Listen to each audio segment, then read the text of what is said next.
36, 26, 67.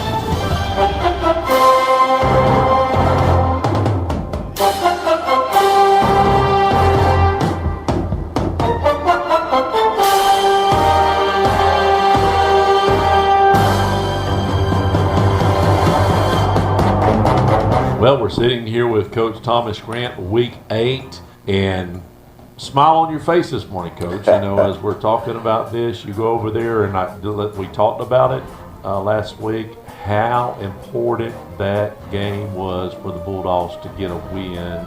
Yes, sir.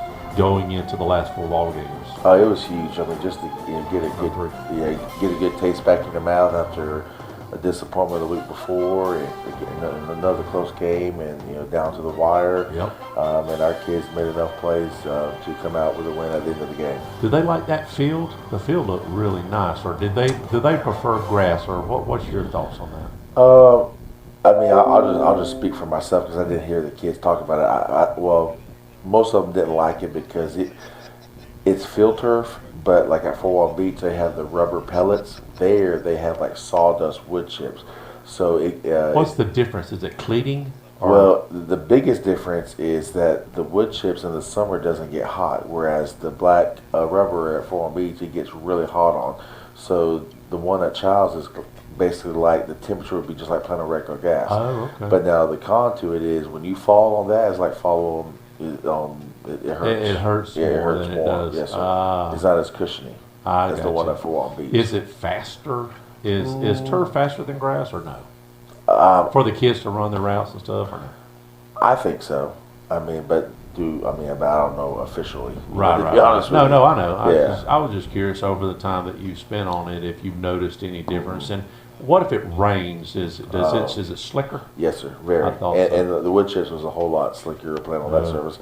Like we slipped a couple times in pregame, and just we constantly told our kids, you got to make sure your feet are underneath you. You got to have a good base, and you can't take those big steps. You got to make sure you bring your feet with you.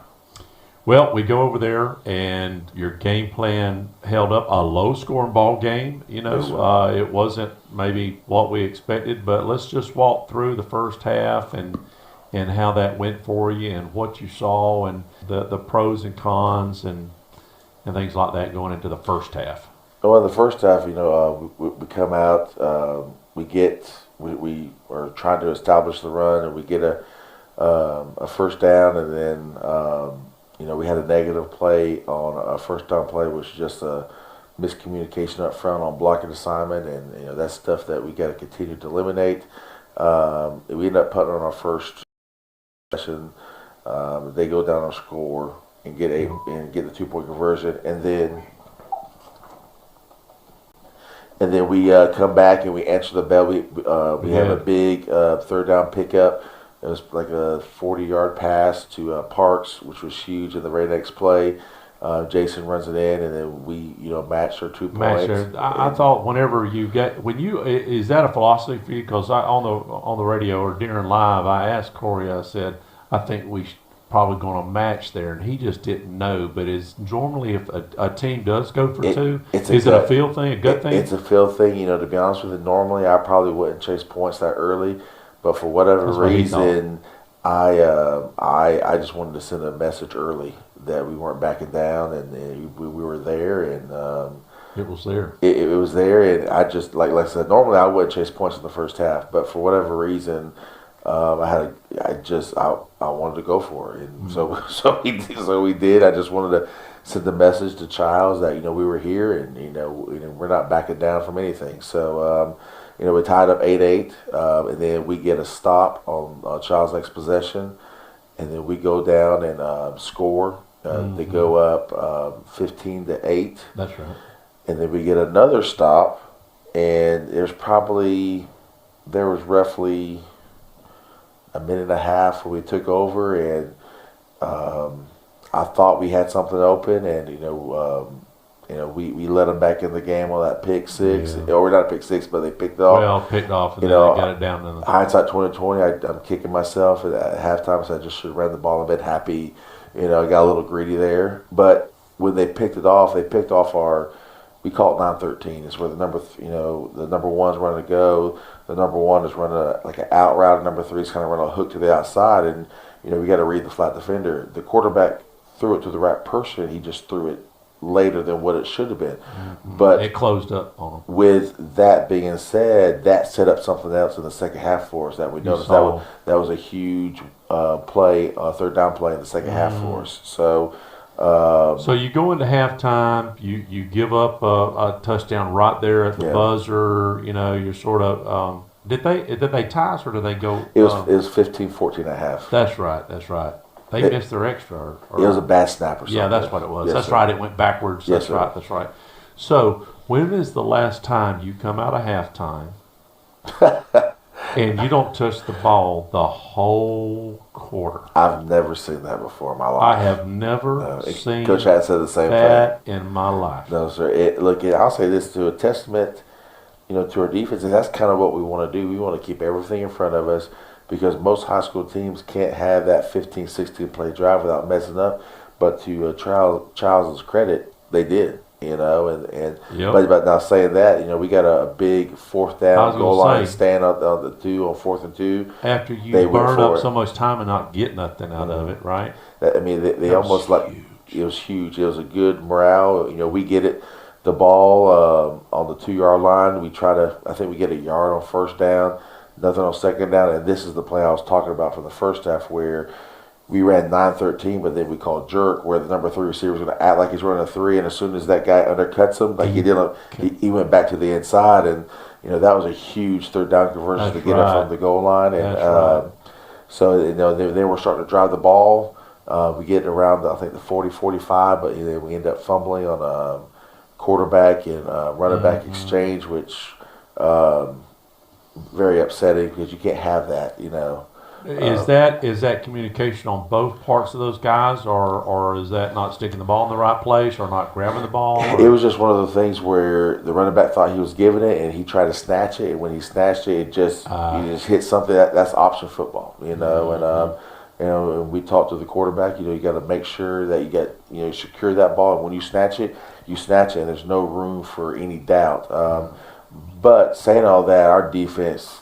Boy, did they play 2 great games in a row. Oh, man. To hold them to a field goal right there and to give us an opportunity, was huge. I mean, look, we give up 17 points and 13 points in back-to-back games, which, it's like I told them, if we continue to do that, you're going to win. We're going to put ourselves in position to win. So, and then on the last drive, we go play action on first down, and we had a guy wide open, but the quarterback just didn't see him. Ended up checking it down for like a -4 gain, so they come back on 2nd and 14, and we go our 0-99, and they did not cover the boundary 9, and Simeon was wide open, number 8, for about a 50-yard gain. That's right. We run the ball on first down. I think it's like it picks up like 4 or 5, and then we throw it to Isaac, and he catches the ball around the 2-yard line, I believe, going out of bounds. And then on the first to goal play, we run it, no gain, and which is not too bad because that clock's running, and I want to give them the ball back with the least amount of possible time. Right, that's right. And then on second down, we call a pass play, a little confusion, but on the left side. But Jerome was able to scramble in and score the game-winning touchdown. Yeah, backing up for just a second. Our first pass play when we dropped the ball, what's the thoughts going through your head here? We just dropped 8 passes. Now, let me just say this. The receivers did a great job the rest of the night. Yes. I mean, there might have been a bang-bang play where he got hit hard and knocked out. But when you see that first one drop, you're like, oh, you got to be kidding me. Right? Yeah, I just got to remind myself, these are high school young men, it was like I told everybody in the team room the Monday before this game, said nobody wants to drop the pass. No, nobody wants to miss tackles. It's just part of the game, and it's something that we got to keep working on. And it's no different than a missed block that hurt us on the first down play. Right. We just got to continue to work through it. Isaac and Parks and Simeon did a great job, making plays last Friday night, and they're going to be a big factor to this Thursday night. Yeah, that's right. Do you give me a couple positives besides what you just mentioned about the receivers? A couple positive you took away from that close ball game. I just the continue to fight in a close game and Not giving up. not giving up. One of the things here, to get to the ultimate goal, those are the type of games we're going to be in for 5 playoff games, and you got to be comfortable in those situations. You can't be anxious or nervous. It's got to be just another day, at the workplace. And I tell our kids all the time, and I tell even my son that plays youth sports, I said, you want to be in 1-score games. You don't want to brag about beating somebody 40 points. It doesn't get you better, especially at the youth level. I mean, we want to be in close contested games because that's when you really have to focus your energy, your mind, body, and your soul to get the job done. And because you don't learn anything when you're winning by 50, 60 points. I relate that to playing golf. Whenever I'm in a tournament and I'm in a close match, I'm more focused than whenever I'm either doing real bad and don't care. Yes, sir. Or it's a blowout. Correct. That's human nature. That is. So to wrap this up, where did you feel like you were with penalties? Penalties. I'm trying to think off the top of my head. There wasn't that many. No, we had a. I know we jumped off sides one time on defense. There wasn't nothing that really stood out that you guys are. I wanted to say they had more penalties than we did. I think so. And when you get that on the road, that's right. huge. What was the turnover ratio? I can't remember. We lost one over. We lost two. We threw a pick and had the fumble in the exchange. They didn't turn the ball over. But we stopped them all fourth down on the fourth and goal play. That's right.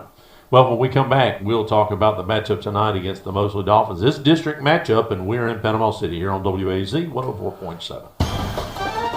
Hello, this is Dixie Dan Powell. Just like in the courtroom, you got to be bulldog tough. It takes teamwork to get to the goal line and to win the game.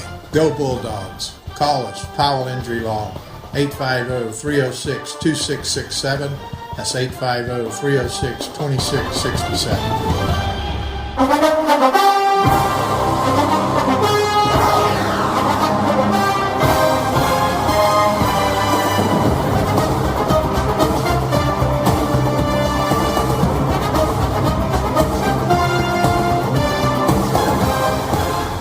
We're back with Coach Thomas Grant tonight.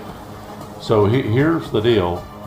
Mosley, Milton, Leon, Fort Walton. The last 4 is, when you're looking at not winning the district, now it's all about points and winning, right? So not to say this is a must win here, but Mosley comes in 4-3. Now some of the games they've won, and they're smaller schools, or we just talked about being blowouts. They blew out Leon or whatever, but they've been in 2 close games. The last 2, Navarre, they lost a really close one, I think 38-35. That's correct. And then they lost to Childs 28-21. So they're, I don't know where they're at as a team, but as you've watched them, where do you think we match up against a 4-3 Mosley Dolphins? Well, I'll say this: they might be the best 4-3 team around here. I mean, I look at it; they got skilled guys everywhere. They got a young man, Randy Pittman, that just committed to Central Florida.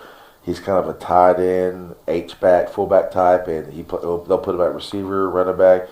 He's about 6'3", 235. I mean, he's when you say impressive. Tight ends, that really bothers me because we have been burned on the seam route so much over back in the day. I don't know that they run that much anymore. I don't even know if Mosley runs that, but that tight end, he will. Yeah, a little pop pass. Yeah. He'll run it some. Like, he's a very good player. And then they got a young man named Isaac. I'm not sure of his last name, but he's number 3. He'll probably be the fastest player on the field. And they got 3 or 4 other skilled guys that can really go. Tommy Joe does a good job over there, and this might be the most talented team what we have seen all year long as far as personnel. On paper. They do a great job coaching over there too. How do we? Let's talk about offense. How do we move the ball against their defense? Well, they've shown some different fronts. They've shown kind of a 5-man front. Like 5-2, kind of like we've done in the past, and they've also shown a 4-man front. We're going to rely on Jason Jones and Parks and Blanket on the ground to our offensive line. We want to establish a run game, and then when we see play action opportunities, we want to attack it. You think they'll go man on us, or? They've shown man and they've shown cover three. Look, that's the $1,000,000 question. I'm anxious to see that first snap and to see how they're going to play us and play us in different formations. Because then if there's a formation that kind of benefits us, we'll kind of stay in that. We have some new wrinkles that we haven't shown. How long do you save those wrinkles? How do you do that on purpose, or is that something you work on when you look at film to throw a new wrinkle in? Or when you've got your playbook, say you've got 100 plays, do you save that for down the road? No? Well, I mean, it just kind of, we like to build each week. Okay. I mean, for the first, few weeks, my thought process was, to try to create tendencies and try to break them against the first district game. And then from there on out, we're doing the same thing, but now it's going to be with motion or maybe a different look. But we're still running the same stuff. Thing. It just looks different. It's like smoke and mirrors type thing. But we're not changing. What we've done the past 4 or 5 weeks. Is just we're coming at from different spots. And so I mean I think you'll be able to notice it once once you see it. Right. But it's still same route concepts. It's still the same blocking schemes. It's just we're getting to the play differently. When you put a man in motion, are you looking to see if they're moving with you? Oh, absolutely. That's a key. Right? There's some times where we'll we send people in motion to help the quarterback out, because if he's followed, now we know it's man.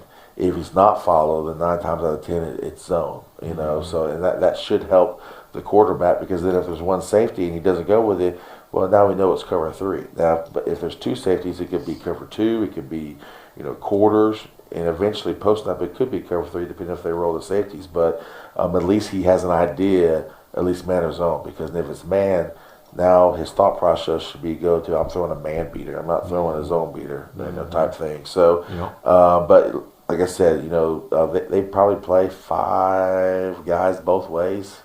Really? Yeah, I know the number 6, Randy Pittman, goes both ways. Number 5, number 1, number 2, number 3. Wow. And that's their that's like their skill guys. Yeah. Now they got like 5 skills, 6 skills that kind of rotate in on offense, defense. So they may get a play here, a play there, but they're on the field quite a bit. Wow.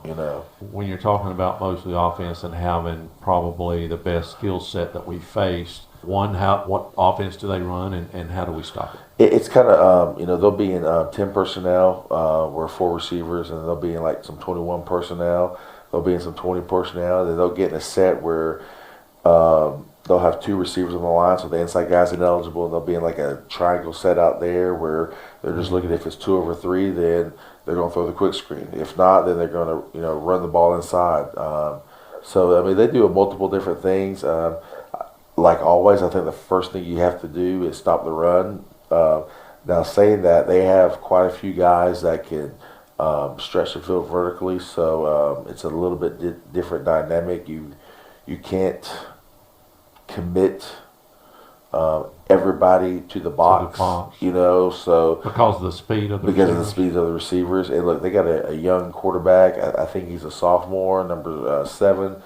He came on, I think, around the Wacola game for him, and he's been really good for them. Do you have to put pressure on him or make him throw quicker than he wants to? Or? I think so. I think anytime you have a younger player at that position, you want to speed up his thinking, his process thinking. Okay. So, we want to speed him up, hopefully. But like he's a gutsy player, man. I really like him on film.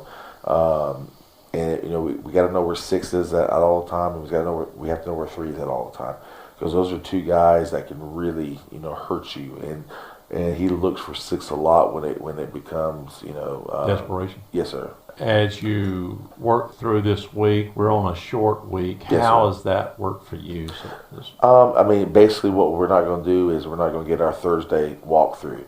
Monday was a Monday for us, Tuesday was a Tuesday for us, and Wednesday we're going to go out today and be in our shoulder pads and helmets, and we're going to hit. It's going to be another physical day for us. So the only thing we lose is our walkthrough the day before. All right. Thursday, how different is it than playing on a Friday night? Do you think that there's a difference as far as the emotion, the attitude, or does it? I think it's equal. I think it's the same. I mean, look, if you can't get up for a district game, I know, that's right. and a chance for the playoffs. Now the positive thing is, we get to go Friday night to go look at our next opponent. That's right. Which is we get an extra day where we lose a day here. We get an extra day to prepare for our next game, which will be a whole game here. Yes, sir. And we're going to be honoring the O2 team, recognizing them, the O2 team at halftime. In the Milton game? Yes, sir, because it's the 20th is. anniversary. I thought to myself, what there could be any better game to do it than Milton with the team we beat twice that year. Absolutely. So, but that was the 50-yard. Yes, kick. by Josh. Is he going to be here? I hope so.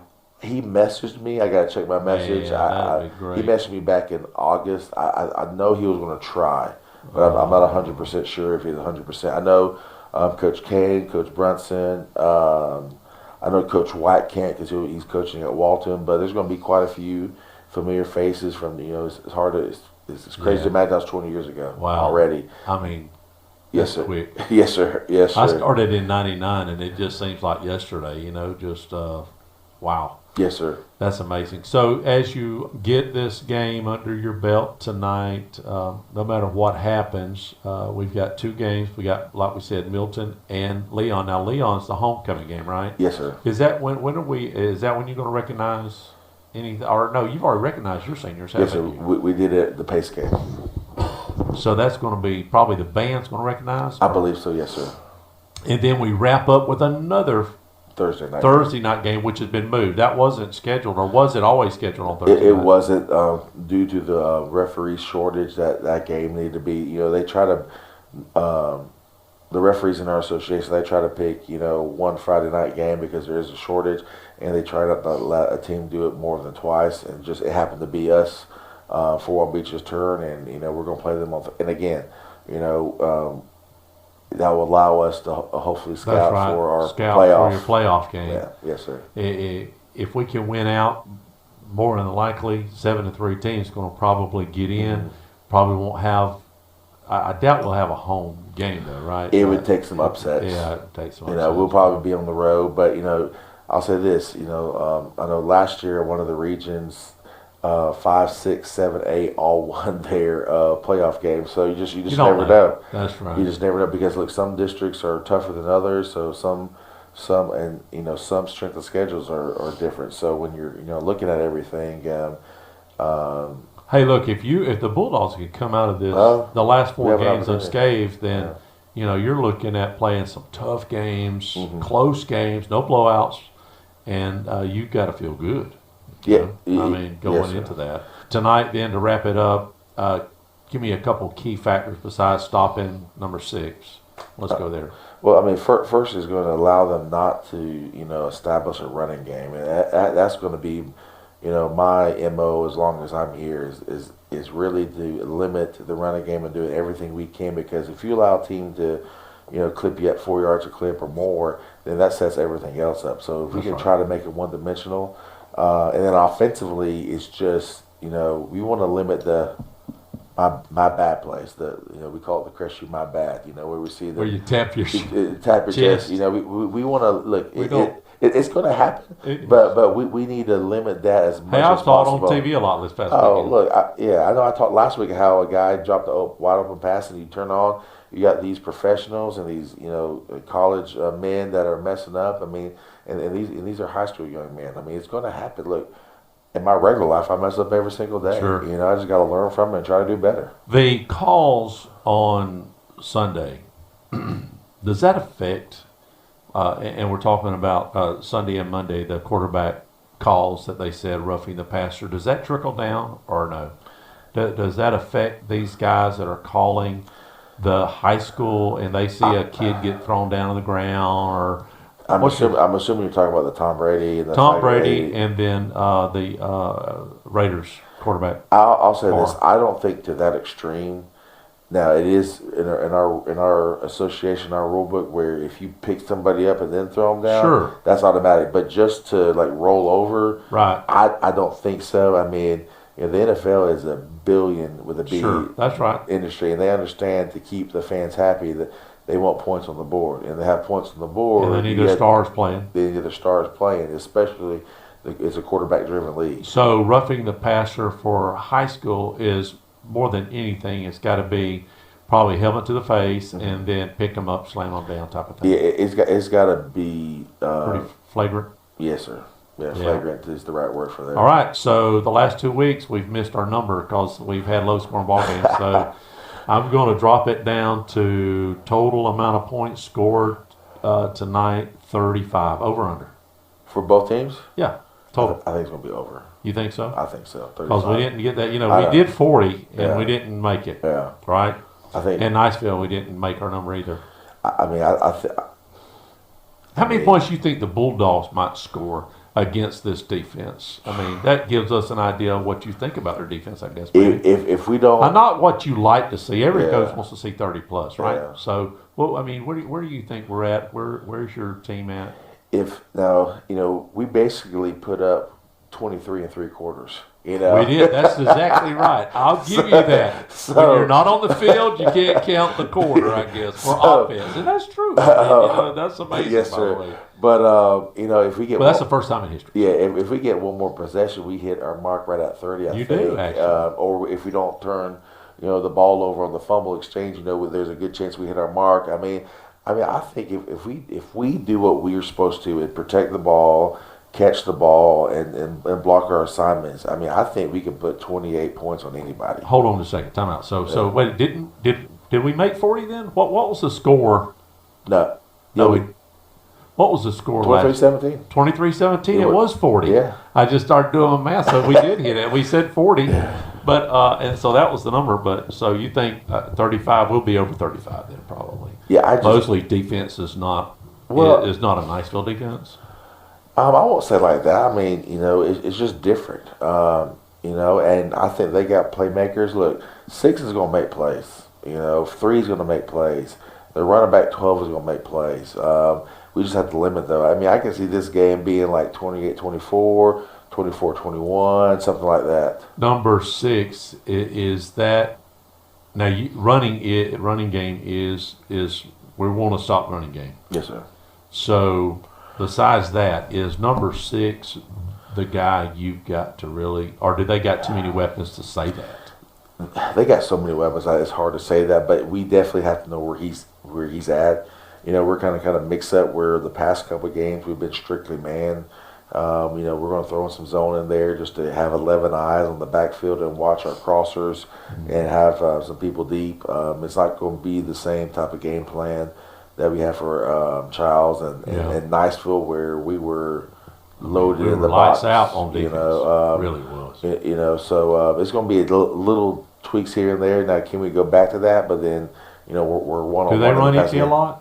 Not a lot, but they run it more than the previous 2 teams. They will run empty. They'll run empty with 5 wide receivers, where they put 6, 2 away from the call, and then they'll put go tight end empty, like Trey empty, where they got a tight end right with 2 receivers and 2 receivers over here. That's probably the set that is the most unique because you got to make a decision on how you're playing your front, and then you got to make a decision how you're going to play the tight end, because that's still a running formation when you have that tight end there. And if they want to run the quarterback, now you got to be responsible for 7 gaps with that extra tight end there, but you can't put 7 people in the box because there's 5. Yeah, there's 5 eligible receivers. So it's a really unique formation, and we'll see if we'll have the right game plan for it, but it's going to be a good little chess match. Finally going to get a little rain. I mean, we need rain overall. Oh, yeah. I don't know. It's calling for 10% Thursday, but now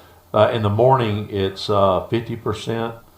We're recording this on a Wednesday, but if the field gets a little wet, they said they've redone that park over there. So there's 3 teams that play on it. I talked to the manager of the facilities over there yesterday, and he said that it's starting to get borderline beat up. So hopefully it won't be too bad. Does that benefit the Bulldogs when the field is wet, you think, or?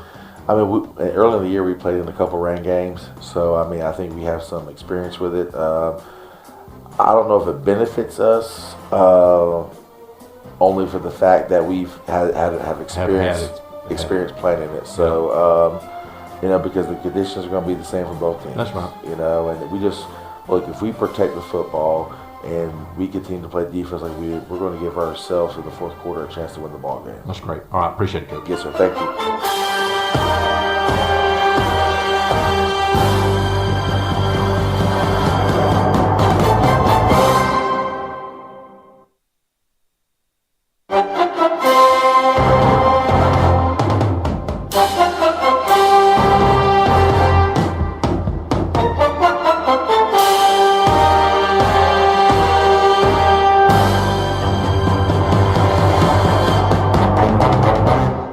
Well, here it is, week 8 of Countdown to Kickoff, and last week we had, I think, 11 matchups, and this week is 18, so a lot of teams took off last week. We have a few teams off. I think Knoxville's off this week and a couple others, but it will be, we've got a lot of great games to talk about. We have a matchup tonight that somebody's finally going to get a win. Now, it may be their only win, but last week the Bulldogs traveled over to Childs, and we just talked about it with the coach. That was a huge win. We talked about it Countdown to Kickoff, how big a win that was really for the Bulldogs. Oh, it was a huge win. You look at the Bulldogs 3-3 on the year, and you look at their 3 losses, a total of 8 points of difference in those 3 losses combined. So, you're a little bit over a touchdown away total from being a touchdown and a 2-point conversion over 3 games from being possibly a 6-0 club. And that's one thing that last week the Bulldogs were on the winning side of a close ball game. And I believe there was another game, was it the Pace game we was on the close, 28, the winning side 28, of the close game. 28 or 29 to 2, 22 or something like that. Yeah. So this has definitely been the year of the close game, minus the very first game against the team out of Pennsylvania. And if you did miss the coach's show, that's what we just wrapped up talking about, is he would much rather be in a close game. Win or lose, you don't want to be in a blowout either way, because it does not help your team, he said. Right. You're not going to grow from playing these teams where you win 50-something to 7, or and you win by, and we're seeing a lot of that clock, too. The running clock, the guys lose focus. They're not. It's kind of like, if we can take it to a golf perspective. I said the exact same thing, and I use that analogy. Yeah, you get out there and you're playing in a low ball tournament, and you get 8 or 10 holes into it, and you're at 4 or 5 under par. You're in trouble. You just lose focus. You're out there playing. You better be 10 under after the turn. Exactly. Right? And you're not accomplishing anything at that point. That's right. And sometimes we even look at it as, it's a good win, but really, what does a team accomplish other than the W when there is no competition for that win, right? Really the only thing you're doing is padding stats and getting some backups and playing time. There you go. Maybe that would be it. Well, 18 matchups, and tonight there's 3 matchups, 2 more besides Crestview, and we talked about this during lunch. Everybody has to play a Thursday game because of the shortage of referees. Right. And it just so happens, we're having to change our Fort Walton game to Thursday because it was Fort Walton's time. So that was a Friday game. That's going to be a Thursday game. So we're going to end up with 3 Thursday games. And, last Friday we had an Eastern Standard Time game, so we didn't get to talk a lot about the scores as they come in. And, of course, there will be none really to talk about. On the Thursday night game. Just 2. And one of them is actually our district rivals. Leon and Childs are playing. And Leon may be one of those teams that will not win a game this year. Yeah, it's not looking good for the Leon Lions. They're coming in 0-6 for the year, taking on Childs, who is coming in at 2-5. Last week, Lincoln defeated Leon 48-21. the one thing that I guess Leon can say in that loss last week is they put the most points on the board that they have all year. They doubled pretty much what they had scored the whole year, didn't Yeah, they? they're well, a little bit less, just not quite double. They've scored 54 points total through 6 games. So that's 9 points a game on average that they're and they scored 21 last week. And they've given up 240. So that's 40 points a game they're giving up. That's not good. That doesn't match up. Of course, we just talked about it. Childs, that was a close game, and we talked about it on the coaches show. Dusty, I wish you could have been there. It felt like home field advantage for the Dogs. Oh, I know. Listening and watching, that's exactly. You made comment about that a few times. These are the calls that we should be getting at Jack Foster. And Childs should be getting some of those calls going their way. And it was sort of lopsided a little bit. I think we had 4 penalties, but there was some key calls that helped the Bulldogs keep the ball going, or maybe a call that shouldn't have been called, whatever. Now, they did miss a call for us. They coach was saying off the record, not off the record, but we wasn't recording, but he said that one of the kids' helmets for Childs came off, and he didn't go out of the game, and that should have been a 15-yard penalty. Right. And Grant was letting them know about it, and he said at halftime, they come and said, man, we missed that. And he goes, well, why do you think I was hollering? Right. I wasn't doing it for my health, right? Yeah, and Childs, they're kind of in the same boat that the Bulldogs are, minus a loss to Thomasville, Georgia, that they lost by almost 30. Their other 4 losses have come by 12 points. So they're averaging only about 3 points of difference between the games. Yeah. So I mean, they're sitting there at 2-5, but could easily be well above 500. 6-1 or whatever. Yeah. The other Thursday night game is St. John Paul the second taking on Arnold, and St. Paul is 4-1. Yeah, they got a good little season going. They play in one of those lower private divisions. Is that Rocky? Is that in Rocky or no? I think they used to be. I'm not sure now with all this transition that we've had this year. But St. John Paul coming in at 4-1, taking on Arnold, who's coming in at 2-4. They picked up a win last week against Rutherford, 32-24. I would not be surprised to see John Paul, because you look at John Paul last week, they played Wakulla. They lost to Wakulla, but they kept it close. They did, and that's their only loss. So they was on a 4-game winning streak, right? Yep. So I don't know. Their quarterback, I think he's got close to 1,000 yards in there, I think. Hughes, their quarterback. And then they've got 4 running backs that all have over 200 yards or so apiece. So, they've pretty got balanced. Pretty balanced offensive attack, and they got multiple running backs that they can go to. I think this is going to be a game where you might see that smaller school come in and put one on the bigger school. Yep. Moving into Friday night games, Destin taking on Chipley. This, I just hope. Now, we have seen blowouts. And I hate to see, and you don't want to tell your team, and I get it. I've heard coaches say, it's not my job to stop my team. Or, it's not, I'm not going to lay down. I'm not going to stop running the ball. I get that. But these 70-0 blowouts, I hate to see that. But this could be one of those situations. I don't know. Yeah, Chipley's playing some good ball. Like you said, coming in undefeated. Destin, a startup school.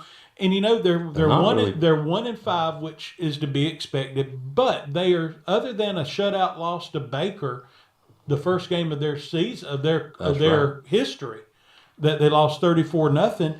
They have kept it respectable. The other 4 or 5 games. Yep. I really think their problem this week is going to be trying to put points on the board. Mm-hmm. Chipley through 6 games has given up 42 points total. Oh wow! So about a touchdown a game. Wow. And they're did Chipley win last week? Oh, they're undefeated. Never mind. Yeah, they beat McClay. Probably one of the closer games they had. They beat McClay 33-28. They're averaging over 30, about 33, 34 points a game. That's going to be tough for Destin just to hold it, just to score maybe. I don't know. They may not be able to score. I don't know. Yeah, and tough game. They've got the Chipley's one of those dual quarterback teams. That's right. Both of the quarterbacks, one's over 1,000 yards. I think that's Adams, over 1,000 yards through the air.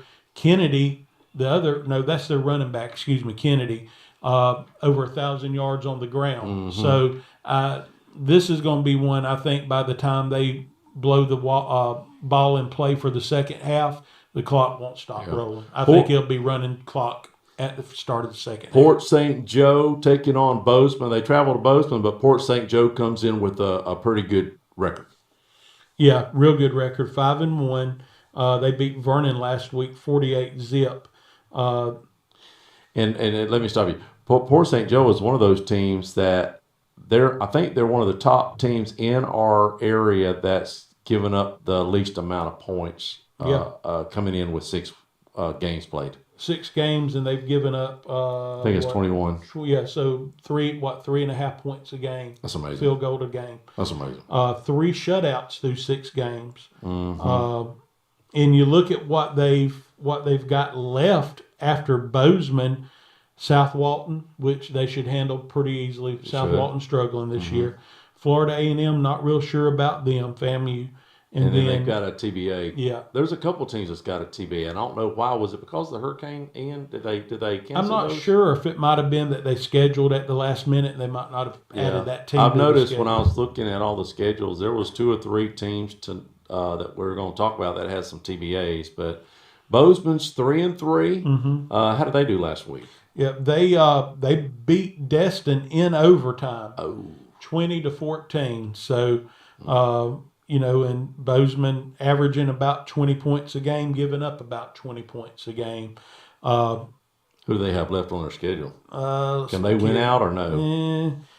No, because they got Chipley. Oh, no, they're not going to beat Chipley. Then they'll probably pick up a win against Rutherford. Yep. And then they're another one of the teams with a TBA for the last game. Rocky, which, to be honest with you, I mean, they've got a good record for what they've accomplished, taking on North, and I hate that. Here's another one of those games that could get out of hand. North Florida Christian. Yeah, Rocky, jumped out to a 4-1 start, looking great, and still looking good at 4-3. But they're on a 2-game losing streak. They lost a real close game last week to Scylla Christian, 35-28. They go over to Tallahassee to take on North Florida Christian. Pray for them right now. And I can tell you, with North Florida Christian at 7-0, North Florida Christian has 7-0. They have one of those type of teams this year.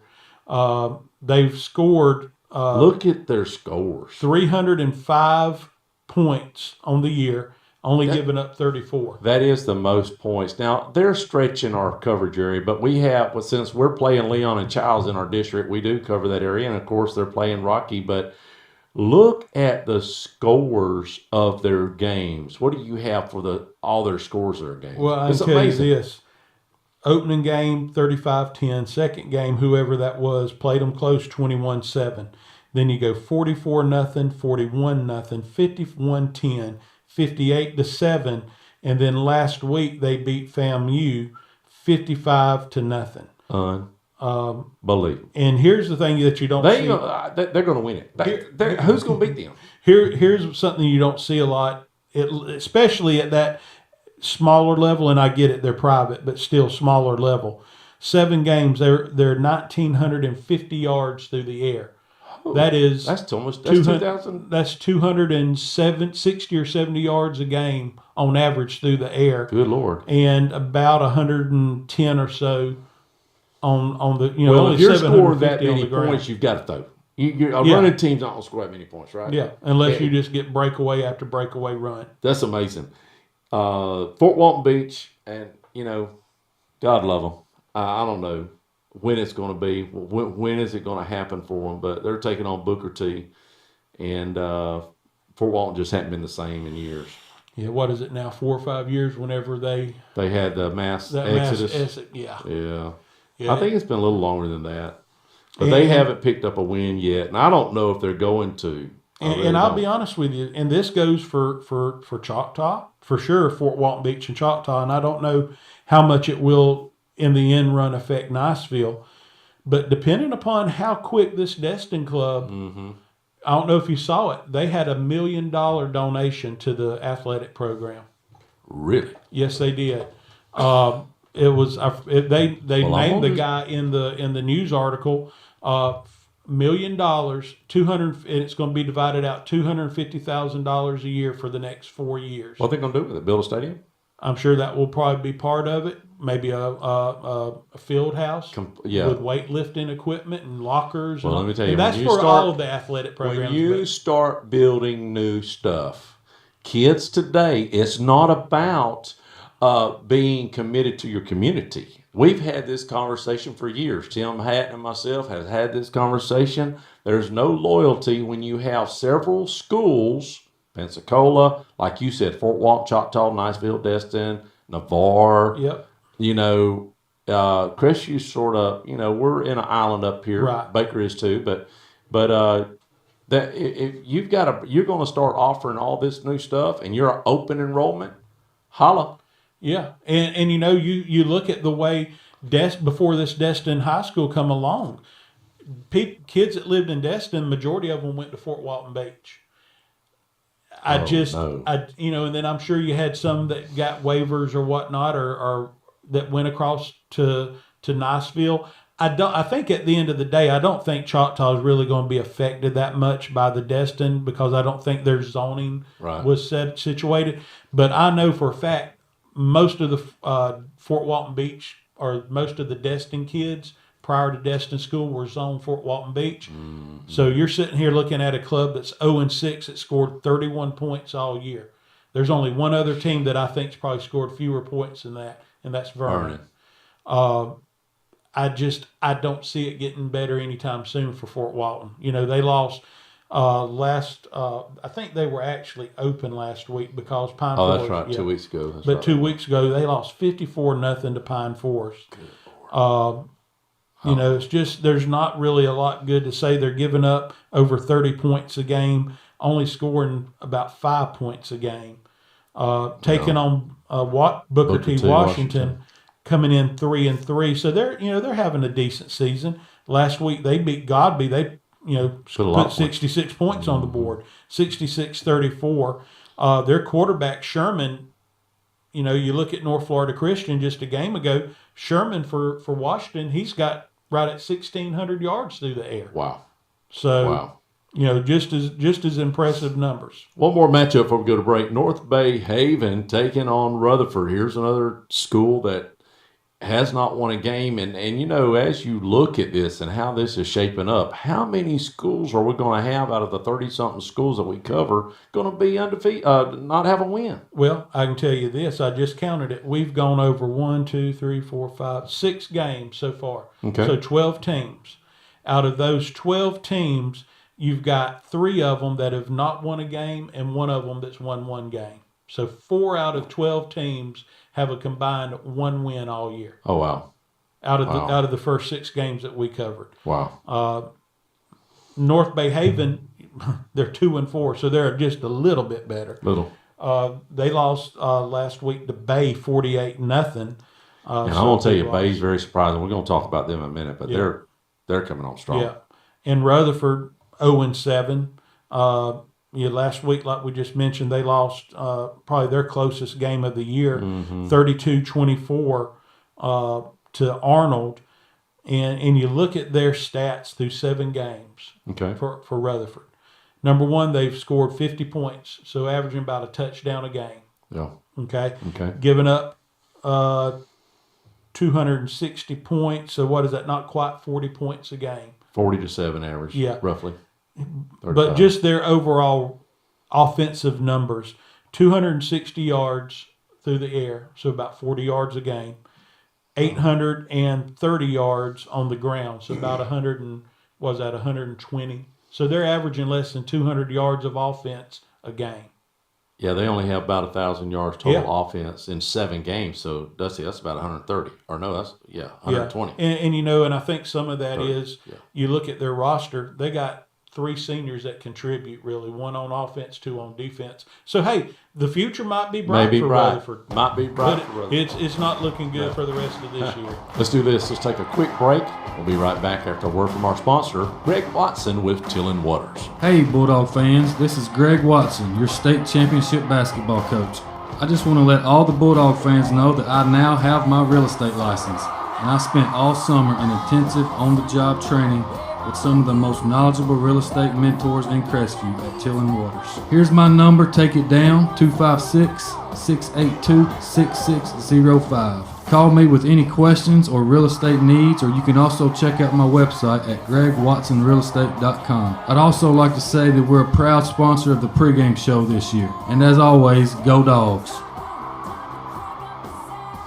Welcome back to Countdown to Kickoff. We have a lot more matchups to talk about. I will say this next team, these next two teams, one of these teams have probably got the toughest schedule. If you look at them, the toughest schedule in this part of the country, and that's Gaston County. But neither one of these teams, Marianna's taking on Gaston County, and it is a bad situation. Both teams have got one. Yeah, Here we just finished talking about and I didn't even see the next page where you got two more teams with one win apiece. Gadsden County, the only reason we're covering them in this game is because they're playing Marianna, and Marianna's right there on the eastern edge of our coverage area. But both of these teams, 1-5. You look at Marianna, they're not really giving up defensively a lot of points. Through 6 games, they're giving up 110 points, so less than 20 points a game, but they've only scored 60 points through 6 games. So offensively, Marianna's just got to find some way to try to get some momentum and something happening. They lost last week 14-10 to Bay. Look at this schedule. So, and Gadsden's not in our area, but because they're playing Marianna, but They play a team out of Valdosta, Georgia, which is a Lowndes County, which is a great ball team. Lost that game. Wakulla, they lost that game. That's a great team. Yeah. Lincoln, yeah, great team. Lost it. Florida State University, they've only lost 1 game this year. They lost that game. Wow. Tift County, they're one of the ones that has I think they've won 2 games, but they've got a really tough. They're out of Tifton, Georgia. Rickards, they beat Rickards. Okay, so beating Rickards, I think they come in 2-4. Right. All right. So, I mean, they've had a couple of teams that didn't have winning records, but most of them have good records. Marianna's probably going to lose this game tonight against Gaston County. Yeah, Gaston County's 1-5, but and this is a district game, so there's going to be a lot on the line in this game. Even if you're 1-5. Yeah, I mean you're still in the hunt. At 1-5, if you don't win your district, you're not getting one of the at-large bids. No. I mean this is one of these situations where and looking there, if you look back at just even Gaston County's record, I don't think a lot of those games would be. They're only 0-1 in district. That's right. Gaston County is so they're even at 1-5, they're still very much alive. And they're both 0-1 in district. So this is going to keep one team alive. The other one's pretty much done. This is the district that has 3 or 4 teams in, I think. Right. I think click on that. This right here. Yep, and that should show us what their district is. There's 4 teams. Well, right. Oh, it is. God, no, never mind. Yeah, never mind. We were looking at their district, and they've got Florida State University High School, who has not lost a game. I thought they lost 1. Yeah. But now I don't know. But could they slide in? Now Godby's 1-0, but the only win has come against either. And and if you remember the way this works now, your district champ in each one of the regions automatically gets in. That's right. Then you have that's 4 teams, and then you have 4 at large, and that's not guaranteed to a runner-up. And that's has nothing to do with district. I can tell you by looking at this right here, as long as if Florida State High wins that district, none of the other 3. None of the other teams are in it because Godby's 1-6, Marianna's 1-5, and Gadsden County's 1-5. So that's a sad situation. Holmes County, though, on the other hand, taking on Freeport. Holmes County been doing pretty good. They're coming in 4-2, taking on a Freeport team that batting 500. Yep. Holmes County last week they beat Vernon 42-0. Poor old Vernon. That's not helping their offensive numbers out any. I think Holmes County's on a 2-game winning streak too. They are. Yep. Okay. They started off 2-2, which was a little surprising to me. I thought they would get off to a little bit quicker start, but doing good. Their quarterback, he's kind of Lumpkin. He's having a good solid season. Not a lot of gaudy numbers. He likes to run it and throw it a little bit. Yep. 500 yards through the air, 350 or so on the ground. So it keeps them honest, whoever's playing them. Yep. And then you got Freeport. They're coming in at 3-3. They're coming off of a win last week against Bozeman, 34-24. Their quarterback, Nunez, he likes to put it in the air a little bit more over there at Freeport. He's got 950 yards, so averaging about 150 yards a game through the air. He can run enough to keep the defense honest. He's got 125. Anytime you see a quarterback with positive yardage, that lets you know it's somebody that's going to keep the defense honest. Right. So 125 yards. And then their leading rusher, their leading running back is Wilson. He's only got 260 yards rushing. I think that's all the stats they have. Yeah. Just those two guys have got all the stats. Yeah. So you have 950 yards in the air and 250 or 60 yards in the ground. So they're not That's even, it. if that's the case, they're not even averaging 300 yards a game offensively. Yeah. Dusty, a broken record. Bless me.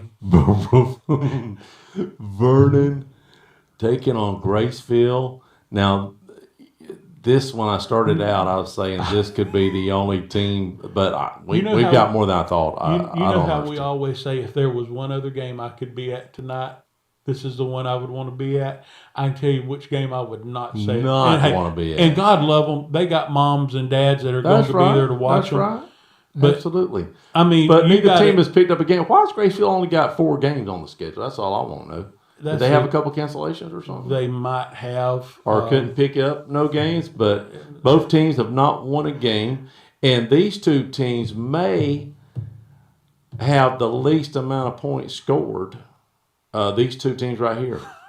And if you put their points together, they only probably in the top 3 of not scoring. Okay. Something's going to have to give. Something's got to give. Number one, somebody's got to leave with a win. Somebody will leave with a win. So somebody's going to go to 1-6. Vernon, through 6 games, has scored 18 points. If you remember last week at 0-5, they had scored 18 That's points. 3 points a game, pretty much. That's 3 points a game. They lost, like we mentioned a little bit earlier, 48-0 to Port St. Joe last week. You look at Vernon's 18 points they've given up through 6 games, 189 points. So they're giving up over 30 points a game. Okay? Then you got Graceville coming in at 0-4. It's almost identical. They're giving up 22 points a game, they have scored 22 points a game. So about 5 points a game. They've only, Yeah. And they've given up 178 points in 4 games. In 4 games. That's worse than Vernon. That's almost 45 points a game that they're giving up. They haven't played a game in 2 or 3 weeks, I don't think. No, it's been since the end of September. They lost to Cottonwood out of Alabama, 56-6. I don't think they're going to win this year. That might be the team. Now, I don't think Leon's going to win. Graceville might be in the same boat because who do they've got left? Graceville, after tonight, they got Jay. Jay's a scrappy little club. Watched them play some last week against Baker. Freeport's doing decent. 3-3. And Cottondale, have we talked about Cottondale? No, Cottondale's off this week. They're off. Yeah. I'll find out what they are while you're talking. And then you look at Vernon. After tonight, they've got North Bay Haven, who's 2-4. Cottondale, there's Cottondale. They're 4-2. Oh, yep, that's right. And then you got Baker, that's 5-2. There's a chance that they might be. Whoever wins this game could be the last win combined for these 2 schools. That's right. It probably will be. So, If you were to ask me who to pick in this game, I would just say just because of maybe tradition and maybe I would like to say Vernon, but daggum. Well, it's in Graceville. It's at Graceville. You wonder if it's homecoming because it's got to be getting close to homecoming for everybody. So, I don't know. That's just Graceville's been off 2 weeks, so I don't know what's been going on there, or they got to be healthy. I'm wondering, have we ever spent this much time on a game with 2 0-6? No, I don't know, but we're fixing to go to a 0-7 team, Pensacola. How about that? Here's another team that hasn't won a game. They may not win a game. Taking on West Florida Tech, who's playing pretty good right now. Yeah, West Florida Tech. They've got off to a little bit of a slow start, but they've won the last 2 games. Mm-hmm. They beat Tate, I believe it was last week, 41-7. Pensacola, like you said, 0-7. They lost 44-7 to Pace. But now they're scoring some points. I mean, they've got 120 points so far this year in 7 games. So that's better than 18 or 22. Yeah. I mean, they're not quite 20 points a game. Last 4 games have been blowouts, I think. Yeah, and they're giving up almost 40 points a game. That's your problem there. That is. Yeah. And also, how many games have been on Saturday? They've first had 2 or 3. Yeah. Yeah, so that's not good when you got to wake up at 6 o'clock in the morning and play on Saturday morning and miss your cartoons. West Florida Tech coming in 4-2. They're solid. And they're in the Walton district. And they're leading that district because they beat Walton already. I'm pretty sure. Yeah, a couple of weeks ago. That's right. Yeah. So, West Florida Tech, they're in the driver's seat, I think, in their district. So, and I think they'll add to that a little bit of a buffer tonight with a win or Friday night against Pensacola. I'm going to stay right here. Let's go to Northview. Northview is one of these teams that's really done really well this year. Taking on Jay, you just said they're sort of scrappy, but they're coming in 3-3. Northview has not lost a game. No, and I tell you what, they might be down a little bit, but their record doesn't show it. They beat the absolute dog mess out of Bluntstown last week, 49-0. I can tell you, in the last 8 or 10 years that I've covered football and watched it and paid attention, I don't recall seeing Bluntstown get beat like that. Yeah, Good and Bluntstown's 4-2, or before that game. They were 4-2. Northview is they're a running team, aren't they? They're primarily a running team. They got about 500 or 600 yards through the air, but on the ground they've got almost between 1,900 and 2,000 yards on the ground. I think their running back is behind Wagner in the area for yards. Yeah, he's right at Jefferson. Is right at just shy of 1,100 if I'm not mistaken. But yeah, Northview is they're doing what